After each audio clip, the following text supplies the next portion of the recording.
Olá, pessoal, voltamos com o nosso Pode Contar, o podcast do CRC Espírito Santo. E hoje, gente, a gente também tem um tema, assim, super intrigante. Eu tô até com dúvida aqui de como que eu vou fazer as perguntas para esse tema, né? Pois o pessoal fala que eu sacaneio que o advogado é agente do caos. O cara já quis causar no meu podcast aqui do CRC. Hoje o nosso tema vai ser sobre rescisão automática, eu vou falar devagar, das decisões individuais em matéria tributária transitadas em julgado. Olha o tamanho desse tema. E a gente está nada mais, nada menos aqui com o Leonardo Gonorig Gonçalves Simon. É isso mesmo? É Simon? Isso mesmo. Simon. Né? Simon é meio americanizado, né? Para bater esse papo com a gente. Então, ó, o Léo é advogado, LLM em Direito Empresarial pela FGV, MBA em Tributação Empresarial pela FUCAP, sócio responsável pelas áreas de Direito do Trabalho, Empresarial, Administrativo do Escritório Abreu Júdice Advogados, coordenador jurídico do Conselho Regional de Contabilidade do Espírito Santo, assessor jurídico da Câmara de Mediação e Arbitragem da Associação das Empresas de Serviços Contábeis e de Assessoramento, Perícia e Informação AIS com o Espírito Santo. Então, assim, já sabemos o porquê desse tema, né? Vocês já viram aqui pelo currículo do menino. Então, Léo, seja bem-vindo ao podcast do CRC, esse papo que a gente vai ter aqui descontraído. É difícil ter um papo descontraído com um tema desse, mas nós vamos tentar, tá? Então, eu vi que você trouxe essa questão aqui da rescisão automática. Acho que deve ter sido dos últimos acontecimentos que a gente teve aí nos últimos 2 anos aí no Brasil, né? Sim. E acho interessante, mas a gente tem que trazer isso para a nossa realidade, né? Então, eu queria primeiro, para a gente tentar aí começar esse bate-papo, falar um pouquinho dessas dificuldades de a gente entender o que é constitucional e o que é inconstitucional, para a gente tratar da matéria em julgado, né? Então, sim, seja bem-vindo, a palavra está com você. Primeiro eu quero agradecer a oportunidade. Eu sempre fico muito feliz de poder falar aos contadores, e por mais que eu esteja misturado no sistema, né, seja coordenador jurídico do CRC, esteja com os empresários contábeis lá no SESCOM, eu sempre fico muito feliz de ter a oportunidade de falar a eles diretamente. E por que esse tema? Por que a gente falar sobre esse tema que aparentemente é muito técnico, né, de controle de constitucionalidade e de rescisão de decisões transitadas em julgados, obtidas individualmente pelos contribuintes, é relevante para o contador? Porque isso vai afetar... Não tenho dúvida que é relevante, só é difícil. Isso vai afetar a vida deles logo, logo. E assim, eu escolhi trazer para a gente falar sobre 2 recursos extraordinários que estão em apreciação hoje no Supremo Tribunal Federal, e uma ação rescisória que também está em apreciação, só que no Superior Tribunal de Justiça. Por quê? Porque esses julgamentos, eles têm uma possibilidade de impactar muito a vida não só dos contribuintes, mas também dos contadores. E é o foco aqui hoje, a gente traduzir todo esse arcabouço técnico que envolve controle de constitucionalidade em palavras simples, e não porque é necessário ser simples, mas para contribuir na compreensão de como isso vai chegar na vida das pessoas. E para começar, você falou sobre o que é inconstitucionalidade e como a gente faz o controle de constitucionalidade. Bom, todo mundo sabe, né, que conhece um pouco da vida profissional e lida com o direito de alguma forma, que nós temos a Constituição Federal. Constituição Federal, nossa regra matriz, que estabelece tudo o que pode a partir dela, né? E a partir disso, a Constituinte de 88, ela estabeleceu não só o que a gente tem que fazer em termos de legalidade, como também criou um mecanismo de proteção. Como proteger a Constituição de atos normativos abaixo da Constituição, leis ordinárias, leis complementares, atos normativos de uma forma geral, portarias, instruções e tudo mais, que esse regramento não contraria a Constituição. E deu ao poder público alguns meios de controlar isso. E a gente tem o controle de constitucionalidade, que pode ser concentrado e pode ser difuso. Isso é importante porque os 2 recursos, eles estão tem dentro repercussões diferentes. Exatamente. Então, a inconstitucionalidade se dá quando uma norma contraria a Constituição Federal. Basicamente é isso. Quando contraria ou quando deveria? Então, a Constituição diz lá algumas coisas. A nossa Constituição ela é alvo de muita polêmica. né? Muita gente fala que ela é protecionista demais, alguns dizem que tudo que está lá é inexequível para um Estado com um orçamento limitado. E eu gosto de pensar que a Constituição é um alvo a se alcançar. É um lugar que nós gostaríamos de chegar. O Constituinte, quando estabeleceu, o Constituinte não é uma pessoa, mas um grupo de pessoas que foi escolhido em 87 para estabelecer as bases da nossa sociedade, que a gente vive hoje. Ela completou aí seus 30 anos. Então, é um alvo, um lugar que a gente gostaria de chegar. Tanto que ela, na conceituação doutrinária, ela é programática, porém analítica. Ela desce em minúcias. Por isso que a gente tem tantas regrinhas constitucionais que a gente tem que observar. Então, é muito fácil você encontrar inconstitucionalidades, porque à medida em que ela é um cobertor amplo, muita coisa pode tropeçar em regras constitucionais e pode ser discutida a sua constitucionalidade. Você tem constitucionalidade direta, né? E a gente teve muitas nos últimos anos, né? E aí a gente vem, né? E aí eu vou passar por isso, mas não porque a gente deva entrar nesse assunto, mas porque é importante. O protagonismo do Supremo Tribunal Federal, porque na medida da tecnia de produzir leis, você produz leis cada vez mais inconstitucionais, seja porque... Que não geram segurança jurídica nenhuma. Isso muitas vezes... Ou gera dúvida, né? Sim. Que também é um motivo pelo qual se pode buscar o controle concentrado, porque você tem vários meios: ação direta de inconstitucionalidade, ação direta de constitucionalidade, quando você busca reconhecer a constitucionalidade de alguma lei que eventualmente está sendo questionada, ou inconstitucionalidade de alguma coisa também. Aí é a ADI.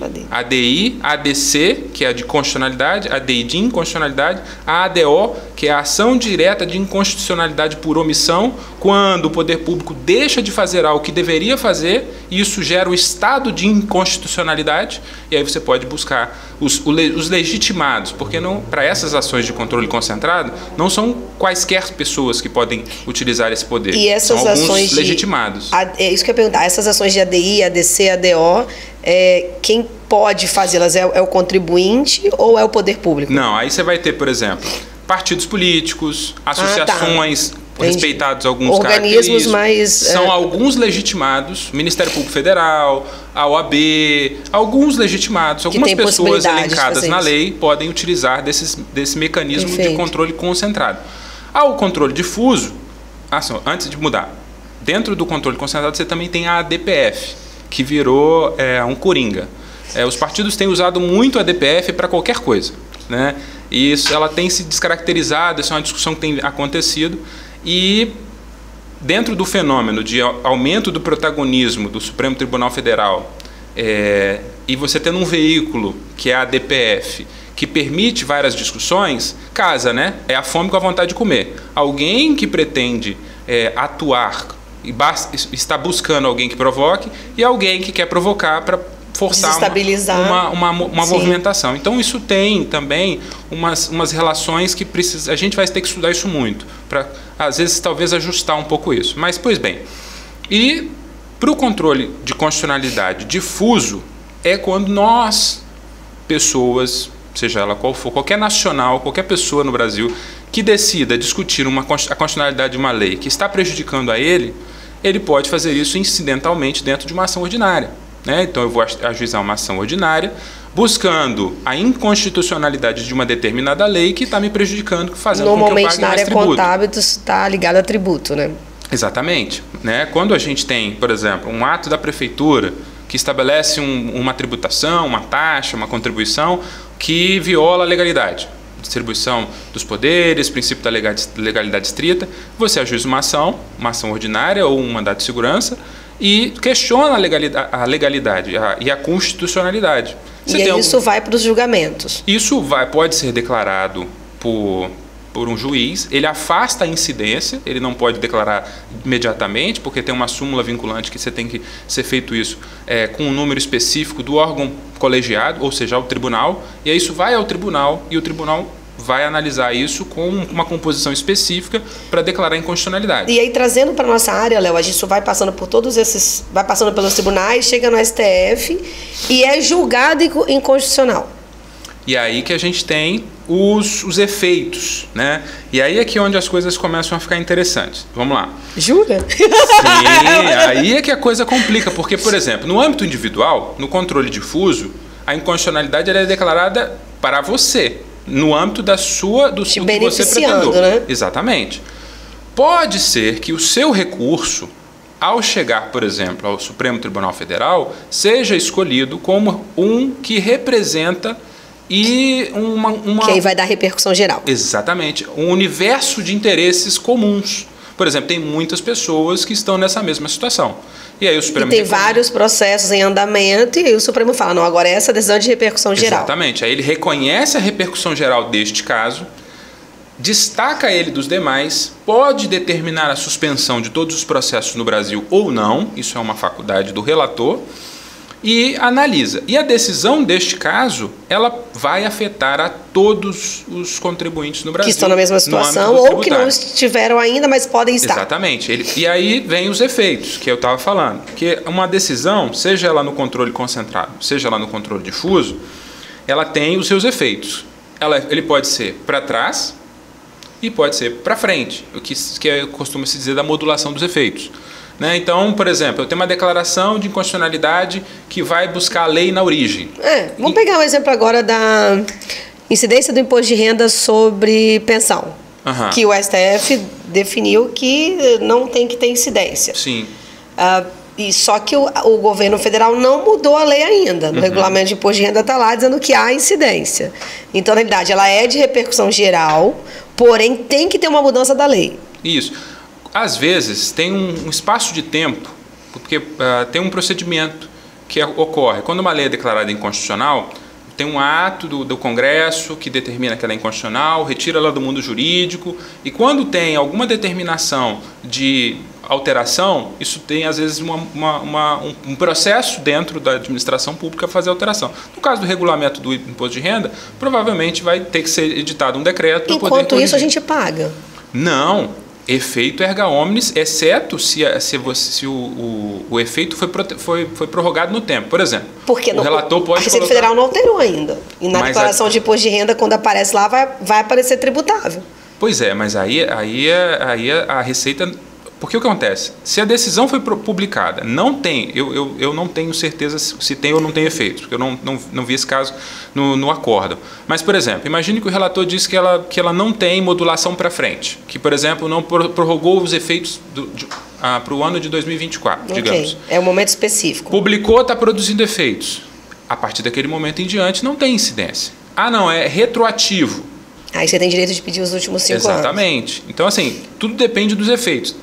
Essa é a grande questão que envolve a modulação. Você sabe que poucos contadores entendem isso, né? Pois é, Tô aqui perguntando, gente, pra gente poder entender. Vocês sabem, né? Essa é a... Porque a gente não tem a gente não tinha, né? Pelo menos vou pegar aqui, os contadores mais ou menos da minha idade, dos 49 para frente, não é para trás não. Na nossa formação acadêmica, a gente não entrava nesse detalhe. A gente tinha direito tributário, sim, mas não entrava nesse detalhe de julgamento, de repercussão geral, individual, aquela coisa toda, de para trás para frente, que agora virou meio que uma doideira isso. E hoje isso interfere na nossa vida para o cliente, né? Para você ter uma ideia, aí eu estava estudando contabilidade tributária um tempo atrás, e o autor falava o seguinte: olha, o Código Tributário, quando nasceu, ele era muito bom, porque ele era simplificado. Se você for olhar o número de tributos que você tinha lá, era restrito. Direto, indireto, incidência, era simples. O que aconteceu ao longo do tempo? A gente foi complicando a tributação. Tributo em cadeia, fora de cadeia, né? Cumulativo, não cumulativo. E a gente vive nesse mundo que acho que é comum no meio do direito tributário, contabilidade tributária chamar, de manicômio tributário. Que é essa insanidade de gastar a quantidade de horas que você gasta para obrigações acessórias, a quantidade de recurso que você investe para poder cumprir com todo o trabalho que você tem para apurar, pagar, controlar, né? Verificar o que está acontecendo na legislação, acompanhar e isso tudo, no judiciário, né? Porque você vai ter que acompanhar o judiciário, porque eventualmente um tributo que você pagou pode não ser mais necessário, aí eu passo essa pode parte mudar para advogado, tá, gente? Advogado administrativo preventivo para poder me informar. Quando a gente chegar lá no final, alguns encaminhamentos a gente vai apresentar, tem um específico só para isso. Mas provavelmente por causa disso que o contador não estava acostumado com isso. Isso, não vou dizer que é recente, mas tem aí seus 10, 15, 20 talvez, né? Alguns advogados mais antigos vão brigar comigo. Mas foi mais ascendente agora, né? Porque você tem grandes causas tributárias antigas, por exemplo, na época do café aqui no Espírito Santo. Grandes causas foram julgadas, mas assim, o volume de teses, ele surge realmente, né, a partir aí de, sei lá, talvez 2010, alguma coisa assim, que as teses se avolumam numa quantidade que hoje, isso tem a ver, volto a dizer, numa tecnia legislativa. Modernização do mercado, vou me arriscar mudança dizendo, de trabalho. Mas tudo isso interfere, tem um pouco de oportunismo nas alterações legislativas, especialmente tributárias, um pouco de irresponsabilidade nas alterações, porque o direito tributário tem princípios. Princípio básico, anterioridade. Legalidade. Né? Então, se você não observa esses princípios básicos, acontece isso. Ilícito, por exemplo, a gente teve aí no dia 31, dia 30 de dezembro, a publicação de um decreto que alterou o PIS/COFINS e o Maria Mercante. No dia 1º, teve a revogação. E aí, o que acontece? Uma chuva de ações que vão buscar a anterioridade nonagesimal. Por quê? Não poderia ter feito a retirada do tributo antes de... A majoração, na verdade. A majoração do tributo antes de 90 dias. Então tem que esperar os 90 dias. E o decreto não observou isso. Quem fez sabia do que estava fazendo. Por quê? Porque precisava. Política econômica. Isso é opção. O administrador tem as opções. Se for imposto, só para o seguinte, contribuições deveriam ser os 90 dias. Exato. Mas eu queria fazer uma pergunta. Né? A gente está assim, no entre perguntas aqui, para a gente deixar as coisas mais claras à vista do contador. A gente teve várias, você falou das modulações de efeitos, dos tipos, e a gente teve várias decisões que foram depois rescindidas. Né? Então, Sim. Que é o tema que você está ligado no tema que você colocou. Você tem uma ação rescisória de algo que já tinha sido transitado em julgado. Isso. Me corrija se eu falar errado. E essa ação rescisória de algo que transitou em julgado, ela não é tão rápida quanto é o que já aconteceu.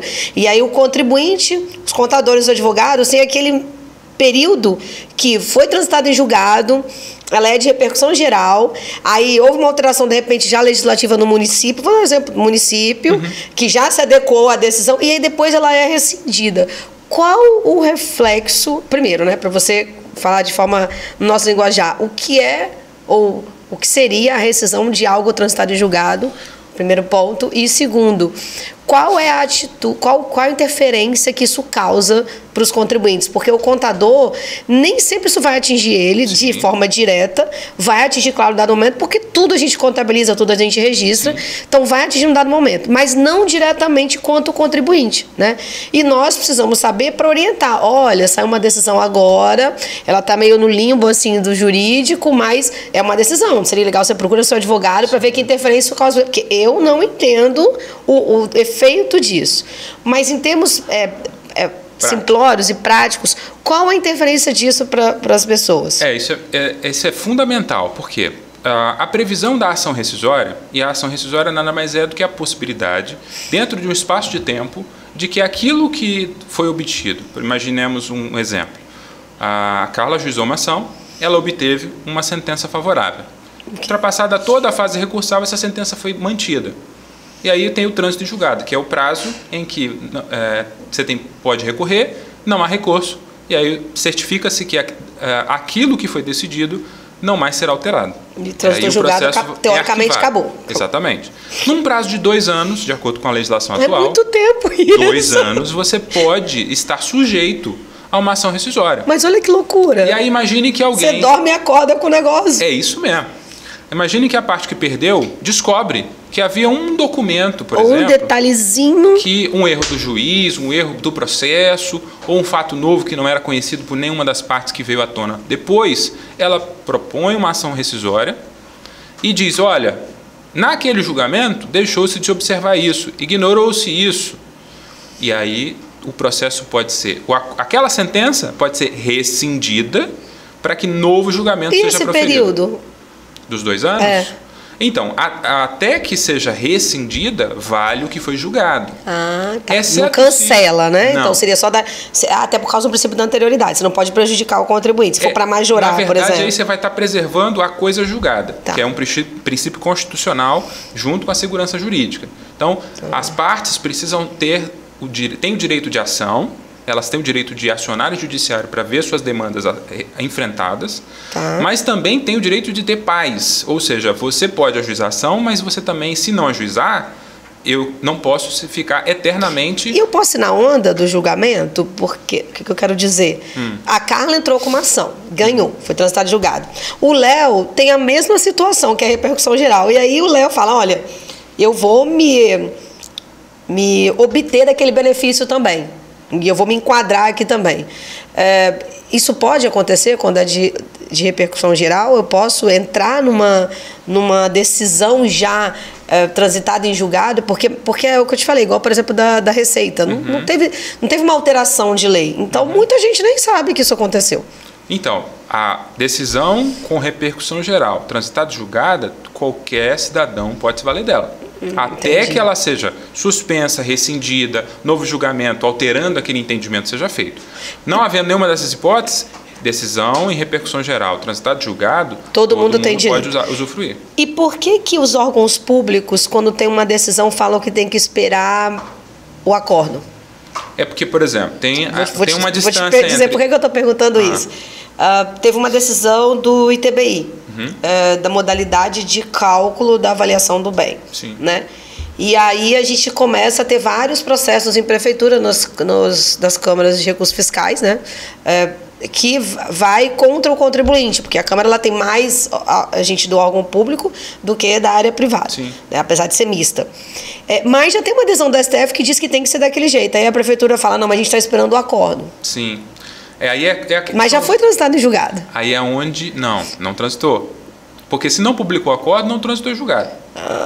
Porque o acordo... Mas por que demora tanto, gente, para publicar um acordo? Então, aí são as coisas do judiciário. Aí é onde o judiciário se torna complexo. Porque, por exemplo, tem a sessão de julgamento. Tá. Falando de STF. 11 ministros julgou. Imagine que seja a sessão presencial, não a virtual. Teve os debates e tal, todo mundo votou, proclama o resultado. Julgada procedente, ação direta de inconstitucionalidade, reconhece, papapá. Sai o extrato do julgamento, publica a ata de julgamento, mas o acórdão ainda não foi publicado. Porque, considerando que houve debate, votos divergentes e tal, então todos eles, as assessorias, condensam isso num único documento. Você tem a ementa, você e vai tem a o acórdão, interpretação mais concisa. todo o detalhamento do julgamento está ali. Entendi. As teses que foram utilizadas, os fundamentos Até a conclusão. Até a conclusão, que é o acórdão. Então, o acórdão é o dispositivo, é o que vincula, de fato, e que gera o precedente, digamos assim, o que vai ser observado dali em diante. Publicado então, o acórdão... mundo espera o acórdão. Isso, publicado o acórdão, tem o prazo para as partes oporem recurso. Ultrapassado o prazo de recurso, aí vem a certidão de trânsito e julgado, o processo se encerra. Então, quando é público, por exemplo, STF julgou hoje, Tá. aí amanhã sai na notícia, todos os STF portais. julga inconstitucional. No dia tal coisa. seguinte, os clientes já ligam para as assessorias e tal, eu quero isso. E as É assim que assessorias, funciona. porque tem interesse em ajuizar as ações e tal, começam a fazer. E vão pressionar a administração pública porque o entendimento já foi firmado. Não tem como voltar atrás. Esse caso do ITBI, inclusive, ele foge completamente à regra porque o julgamento foi alterado depois de julgado. Mudou-se de novo o entendimento. Então, assim, é por isso que o judiciário se tornou tão complexo, porque tem coisas que nem a gente espera que aconteça. O caso, por exemplo, do julgamento da tese do século, do ICMS, entre o acórdão do PIS e COFINS, do primeiro acórdão em 2017 e a conclusão do julgamento se foram 3 anos.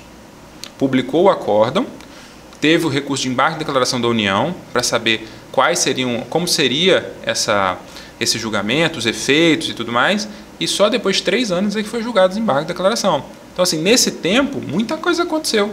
Muita discussão nova surgiu, aí começou a discussão do ICMS destacado. Outras teses foram levantadas. E muita coisa aconteceu. Então, assim, o judiciário ele não é veloz como a gente gostaria. E nossa sociedade é extremamente dinâmica e ansiosa. E ansiosa. Então, as coisas correm muito rápido. Mas aí voltando lá para a questão dos julgamentos, desses julgamentos que desses recursos que a gente estava falando, a gente tem 2 recursos no STF e uma ação no STJ. A ação do STJ eu vou separar ela agora, não vou falar dela primeiro, vou falar dos 2 recursos lá no STF. São 2 recursos extraordinários, ou seja, controle difuso. Em ambos os casos, o que está se discutindo é o seguinte: a tese de fundo é CSLL. Foi declarada uma inconstitucionalidade lá nos idos de 93, depois que ela foi instituída, os contribuintes disseram, olha, essa cobrança é inconstitucional. E aí muita gente ganhou, teve trânsito julgado e deixou de pagar. Ok. E aí a Fazenda teve uma ação direta de constitucionalidade, claro, que reconheceu a constitucionalidade da CSLL ao final. Ou seja, aquele julgamento que reconheceu a inconstitucionalidade ficou destoando do entendimento final a respeito do que o STF tinha dito, que a palavra final sobre constitucionalidade é do STF. Então, aquelas ações individuais ficaram destoando da decisão final do STF. E a Fazenda o que fez? Começou a autuar essas empresas, mesmo com a decisão com trânsito de julgado, dizendo, olha, você tem que pagar. Esse acórdão do STF fez cessar os efeitos da sua decisão individual, porque esse é o entendimento que deve prevalecer. E aí os contribuintes falam, não, pera lá. Mas eu tenho uma decisão... Eu tenho uma coisa julgada. A Constituição Federal, no seu artigo 5º, cláusula pétrea, diz que coisa julgada não se mexe. Eu tenho direito. Não, e aí começou o embate. Isso transmutou-se numa ação que chegou ao STF. Esses 2 casos são essas 2 ações que tratam sobre esse assunto. Então, esse é o pano de fundo. Mas o que isso se tornou? A discussão, ambas se tornaram temas que têm repercussão geral reconhecida e vão afetar todos os contribuintes. E, consequentemente, a Receita Federal. Todo mundo, contribuinte e administração pública, que está obrigada a seguir esse entendimento. E o que isso vai resultar ao final? Uma vez alterado o entendimento, porque aí você tira o caso e vira tese. Então, tira o caso e o que vai ficar é o seguinte: uma vez fixado o entendimento pelo STF, esse entendimento tem poder de fazer cessar os efeitos das decisões individuais transitadas e julgadas. Falamos o tema do nosso podcast agora. E eu coloquei rescisão, eu sugeri rescisão por provocação, porque, na verdade, esse seria o termo correto. Rescisão. Mas não vai ser rescisão, porque rescisão só vem através de ação rescisória. Aqui vai ser um efeito aplicado pelo STF às suas decisões. Então, o próprio STF vai ele vai fazer cessar os efeitos, porque ele está usando uma expressão que o STJ já usou recentemente, que é a cessação dos efeitos da coisa julgada. Ela persiste, só não produz mais efeitos porque entendimento novo foi firmado. Ou seja, não persiste. Não. Em resumo, para nós contadores, não persiste. Você tem um bibelô na estante que não serve para nada. Então, é mais ou menos isso. Mas aí, por que o caso... Então, basicamente é isso. Assim, traduzindo em poucas palavras, esse julgamento ele não terminou, embora os votos que foram colhidos no julgamento virtual tenham sinalizado que formou-se maioria, que um dos recursos teve no julgamento virtual, chegou a ter 7 votos a 0 e o outro teve 5.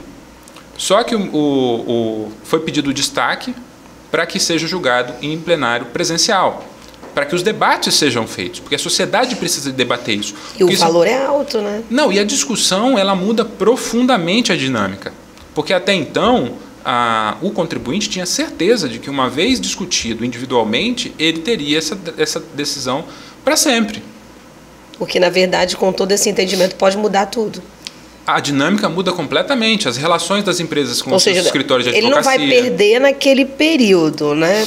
Teoricamente, então, mas dali para frente essa é uma ele dúvida. Tem que seguir. Essa é mas se tem o direito da Constituição, uma vez transitado e julgado, eu já tenho o meu direito adquirido naquele período. Não. Se por um acaso houver uma rescisão dali para frente, eu não posso perder aquele direito, que eu vou infringir um outro princípio tributário. Nunca né? duvide do judiciário.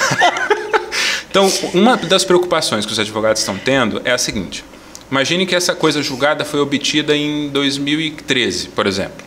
E ele vem fazendo uso desde 2013 até 2023. Já até prescreveu. Tem 10 anos que ele não recolhe, por exemplo, a CSLL, por exemplo. Vamos usar esse tributo, essa contribuição. O STF diz, não, você tem que recolher, cessa os efeitos para trás também. Então eu teria que pagar o tributo 5 anos para trás, respeitada a prescrição. Ou seja, isso aí é complicado. Eu tinha decisão. Complicadíssimo. Eu paguei, isso gera uma insegurança jurídica total. Eu deixei de pagar de boa fé porque eu tinha decisão, me garantindo. E agora sou surpresa. Isso, planejamento, vai tudo para o espaço. Recurso financeiro, disponibilidade, investimento, tem mil coisas em volta disso. A tese que estava se formando é de que não fosse para trás, fosse para frente. Para frente. E ainda surgiu uma última visão do Gilmar Mendes de que deveria observar inclusive a anterioridade 90º e anual, porque se você tinha um tributo que não estava sendo pago e por força de decisão ele volta a existir, você teria que observar o princípio constitucional da anterioridade 90º e anual. Mas isso ainda está em debate, isso tudo ainda não está afirmado. Mas tudo. Enquanto isso, os contribuintes ficam com medo. É a única coisa que tem para fazer. É o medo do que vai vir. Porque eu tenho a decisão do meu lado, né? Eu também não vou pagar porque eu tenho uma decisão do meu lado. Então eu fico na minha, aguardando essas decisões. Quieto, rezando para poder dar ali para frente. O que eu posso apontar, assim, se eu poderia fazer um juízo aí de futurologia, é de que isso vai acontecer, até porque é uma sinalização de organização. E aí, por isso, vem a ação rescisória. Ela é um exemplo muito bom para explicar como o STF chegou nisso. Essa ação rescisória, aí vamos pular do STF para o STJ.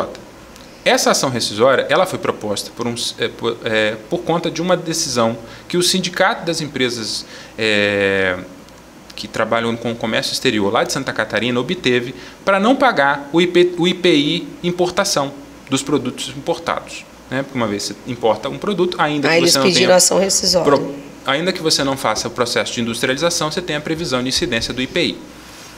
Eles obtiveram uma sentença coletiva que fazia com que as empresas não precisassem pagar esse tributo.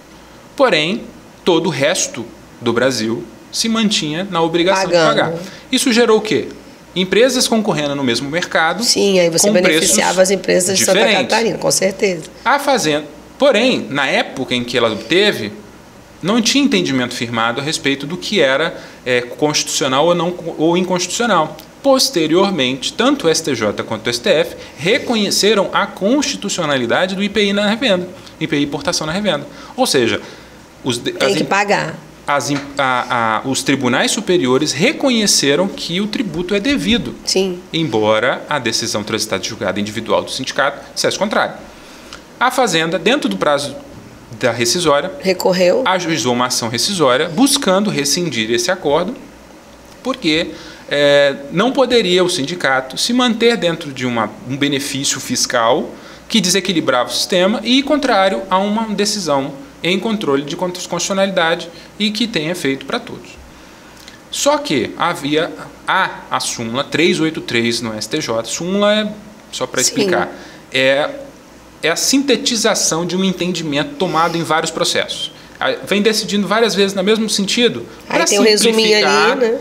Para eu não ter que citar todos os entendimentos. Que na minha visão não simplifica nada, porque é sumuladinha, dentro da corda, tanta coisa, que na minha visão é para complicar, mas tudo bem. Mas é um resumo. O pessoal vai lá ver as súmulas, olha só a súmula. Ela é uma sintetização, é um ícone de um entendimento mais complexo que está lá. Se não quiser ver o processo inteiro, olha só aquele pedacinho. Exatamente. Tem a súmula 383 que diz que não cabe, não é fundamento de ação rescisória mudança de entendimento posterior. Então, ou seja, eu não posso propor ação rescisória com base em entendimento que é posterior ao trânsito julgado da ação. O entendimento teria que ser contemporâneo. Lá na época. Exatamente. Então, isso era um obstáculo a essa ação rescisória. Só que o STJ parece e está sinalizando que vai ultrapassar esse obstáculo, com fundamento no entendimento que vai ser firmado lá no STF. Mas, em dezembro, e eu acompanhei esse julgamento, o STJ suspendeu os efeitos da coisa julgada. Determinou que ela não produzirá efeitos. Gente, mas como que ficam as empresas nisso? Porque você tem um produto estabelecido, taxado para vender de um preço, considerando uma ação que você tem, daqui a pouco essa ação está em discussão, e aí você já tem o produto no mercado sem aquele valor inserido, mas aí se você não embutir aquele valor, você vai ter um prejuízo financeiro. Isso é muito complicado. Exatamente. Esse é o cenário do empreendedor no Brasil. é por isso que é tão difícil hoje você planejar a longo prazo dentro desse cenário. Com essas incertezas, né? E, então, assim, imagine a empresa do comércio exterior que gozava de uma decisão que excluía ela do pagamento. Ela compôs preço, ela planejou o ano, vendeu para entregar de longo prazo, que hoje em dia é muito comum. Exato, você tem programações. Não é incomum que empresas de trabalho no comércio exterior fechem contratos de longo trato. Né? São vários movimentações que são feitas ao longo do tempo com a previsão de que aquele custo é menor. Na área do agronegócio, por exemplo, tem 2 anos, por exemplo. E aí, de repente, você pode ter um planejamento completamente alterado com um custo adicional que pode inviabilizar a operação, inclusive tirando a empresa do mercado, porque para ela não vale mais a pena. Por isso que é importante a contabilidade estar, mesmo que não seja a área contábil, mas ele está acompanhando. Eu sempre falo que é importante a gente ter o jurídico e a contabilidade como consultorias preventivas para poder a gente traçar esse cenário com os nossos clientes, né? Porque senão a gente o cliente pode ter um prejuízo e trabalhar esse contingenciamento e acompanhando isso, que não é uma coisa tão fácil, né, Léo? Léo, eu quero... Elton, você viu que o assunto é longo, né? Mas a gente tem um time aqui do podcast e eu quero que a gente volte falando de mais 2 assuntos, né? Fechado. E aí, dia 30 já tem mais podcast dia 30 aqui, entendeu? E eu queria ver com você o seguinte, eu queria da gente marcar, para concluir esse assunto, assim, em termos de contabilidade, eu quero um tema só para isso, assim, qual é a função do contador e do advogado juntos nessas questões de rescisões, de decisão, mas também você falar um pouco, não sei se é cedo ainda, sobre o que saiu agora, que o ministro da Fazenda, né, saiu agora sobre essas questões do CARF, que eu acho que é importantíssimo para a área contábil, importantíssimo para as empresas e para os advogados, que aí agora gerou uma condicionante diferente de julgamentos. Eu quero te convidar para você voltar aqui, tá, Léo, para falar desse assunto que é novo, eu sei que é novo, né? Saiu tem uma semana, acho que nem tem uma semana ainda. Hoje, inclusive, no grupo do escritório, alguém... já tinha sinalizado que um dos recursos que a gente tinha lá no CARF, que discutia voto de qualidade, que é um dos elementos do pacote fiscal do ministro da Fazenda atual, perderia, esse voto de qualidade. O voto de qualidade é um negócio que te gera terrivelmente uma incógnita, entendeu? Então, assim, é um assunto quentíssimo, extremamente importante. Porque não, eu gostaria que você viesse falar disso. São muito, eu acho que no CARF, especialmente, o profissional contábil, as organizações contábeis, eles estão muito mais próximos. Sim, porque é o administrativo, né? Sim, muitas vezes eles contribuem nas defesas, estão junto com os advogados ou mesmo fazem sozinhos, o que não é incomum. Né? Particularmente eu prefiro deixar para o advogado. Não, eu inclusive recomendo. Eu contribuo a minha parte, assim, dentro da contabilidade, mas eu acho cada vez mais como profissional contábil, eu entendo que o contador, ele quanto mais próximo do judiciário, assim, no sentido do jurídico, ele dá mais qualidade ao processo judicial, na minha visão como contadora, né? Eu acho que cada um na sua fase. Então eu queria que você voltasse para falar desses 2 assuntos. E Elton, de repente esse bate-papo ser no mesmo dia, a gente fazer o time 1 e time 2, igual a gente fez com a fiscalização, mas por causa para não ficar muito longo aqui, a gente esse bate-papo. Mas o tema é importante. Eu acho que para nós contadores, gente, a gente não tem tanto conhecimento disso, a não ser que você tenha uma formação jurídica prévia, né, ou conjunta, mas eu acho que é importante o empresário contábil, o profissional contábil, entender toda a repercussão que isso causa no seu cliente, né? E a gente, como CRC, tem total interesse em divulgar isso. Léo, eu te agradeço por você estar aqui com a gente, mas vou te dar essa missão aí do assunto novo, que saiu tem uma semana, né, de voltar aqui, a gente tem gravação esses dias daqui a pouquinho, e te agradecer mais uma vez por você estar aqui com a gente no podcast, no Pode Contar, né, esse tema difícil, você viu, né, Elton? Eu te falei, na hora que eu li o tema, eu falei, é difícil, mas como você falou logo nisso, é importante, porque interfere diretamente na vida e na relação cliente-contador, né, até para a manutenção do cliente. Exatamente. É importante para manter o cliente. E é um dialeto diferente que precisa ser conhecido. Você precisa entender, porque senão você senta numa mesa, você não sabe o que está acontecendo. Não, e eu ouvi essas siglinhas, essa sopa de letrinha, a gente tem que ter um conhecimento mínimo disso. Então, obrigada aí por ter levantado o assunto. E, gente, a gente volta com mais podcast do CRC. Espírito Santo pode contar para vocês com mais assuntos da área jurídica, da área contábil, empresarial. Inclusive, nós vamos ter também tema na área de saúde. Nós vamos ter tudo aqui, né, Elton? Porque o Pode Contar tá para contar tudo. Então, a gente volta, curtam nossas redes sociais, Instagram, Facebook, né, YouTube. Ouçam e assistam a gente. Até a próxima.